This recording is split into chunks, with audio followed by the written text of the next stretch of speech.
Before we get to what was announced, why don't we just talk about our reactions to what won and whether we really care or not. But Zero, why don't you go ahead and get started on what you thought of the winners of the night?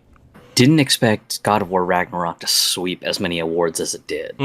Mostly because I figured, all right, well, the game everyone seems to have been obsessed about this year was Elden Ring, so I guess Elden Ring takes all. And that was kind of what I was thinking. I was like, all right, Elden Ring takes all, whatever, just can't really fight it. And then, to my surprise, just there were occasional moments of the award goes to God of War Ragnarok, and I was like, oh my goodness. Yeah. So that was kind of a fun surprise, especially just because I was just kind of going, yeah, I can already see it now. Just there's going to be someone who's going to gripe and go, so rigged. Just Elden Ring wins everything. God, all the jury panelists are just flat out brain dead or something. But yeah, just kind of a nice, pleasant surprise to kind of see just things went the way it did. It was definitely no surprise that Elden Ring did win Game of the Year. And I mean, we'd both joked about it when we were watching it together by going, all right, the world has not ended. The streets will not be filled with blood and people rioting. That Elden Ring did not win Game of the Year. Yeah. Oh, yeah. I honestly did not. I thought for a little bit throughout about a few weeks before the award started that there was a possibility that Ragnarok might take it. Just because, Elden Ring came out in February, March of this past year, and God of War Ragnarok is like the it thing right now. And unfortunately, the critics, not even just with games, but movies do the same thing as well. Critics tend to celebrate what just happened, just as a reflex of at times. So I wouldn't have been too surprised if we were to find out that, God of War Ragnarok won Best Game of the Year. But yeah, that would have caused a minor Twitter meltdown on Twitter with the gaming community. So not surprised Elden Ring won. Not really surprised God of War won the awards it got. Go over the few that they won. They won Best Narrative, which I don't see a lot of people having a problem with. Best Score and Soundtrack. Best Action Adventure. Best Audio Design. And there was one more. It was Best Performance by Christopher Judge. My God, how did they get Al Pacino? Yeah, that was a shock. I was just like, what? Al Pacino? What is he doing here? I know. And the first thing he says, now I don't play these video games. Ooh-ah. I'm like, okay. Clearly you don't. So what are you doing here?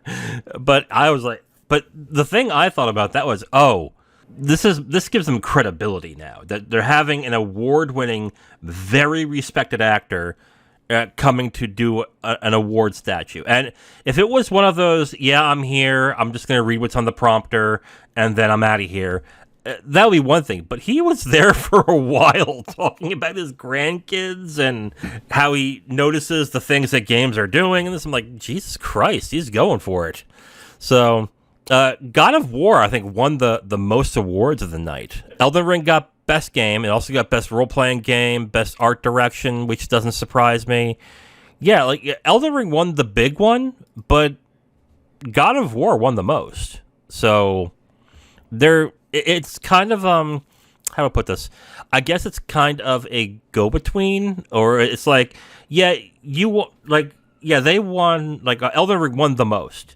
Won the big one, the one, I guess, that quote-unquote matters. But God of War took home a handful of trophies. They also did innovation and accessibility, that too. So, yeah, like, I'm not too bothered by what won and everything. Well, I would say one of the things that I did think was interesting, not really limited to a single game, but more just on what got awards and stuff like that, was Nintendo ended up picking up some pretty good awards during the show. Splatoon 3 got Best Multiplayer Game, which honestly knocked the socks off of me because I thought this was just going to be a dead gimme for Modern Warfare 2 because that one game has recently come out. It's been in the mind share of most sort of multiplayer heavy people and everything, and I was just like, yep, that one's going to Modern Warfare 2, and then it was just like, nope, Splatoon 3, and that one legitimately surprised me because I didn't think that one would go to Splatoon 3. Best family game was taken by Kirby and the Forgotten Land. Yeah. Again, just one I think was a gimme for Nintendo, so good on them for that one. And then best action game. This one also surprised me as well too because Modern Warfare 2 was also listed as a nominee for this category, and I'd figured, okay, whatever, just it's gonna be what it is, and then ended up being, hey, so the winner for this is Bayonetta 3, which knocked my socks off and everything, and of course, YouTube chat lit up and in a hilarious way because there was so much commentary of "suck it, Helena Taylor, best action game." Yeah. It didn't surprise me too much that Bayonetta won at least. Or actually, the one that did surprise me was Splatoon. That one surprised me a bit because Splatoon, before it came out, basically people were like, it's just Splatoon. Why are they doing a third one? But Splatoon 3 ended up being the best selling of any of the Splatoon games, so shows what they know. So that kind of surprised me. I think the real question is, do people really care? I mean, this is another thing that we noticed when watching it, is that they did not put a lot of time and effort to the awards themselves. A lot of them were just announced in clumps. Like, here are the nominees and the winner is, okay, next one. I'm not surprised that they did that, really, because even I think and I think you would agree too, I don't think people really care about the awards when it comes to the Game Awards. They want to know what the announcements are.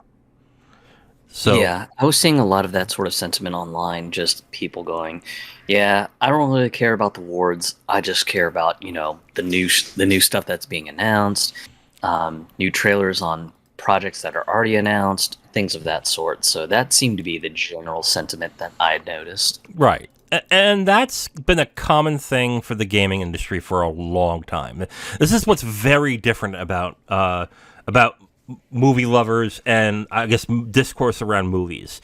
Because with movies, they'll talk for a long time as to what they think are underrated movies, overrated movies, best movies, and talk about...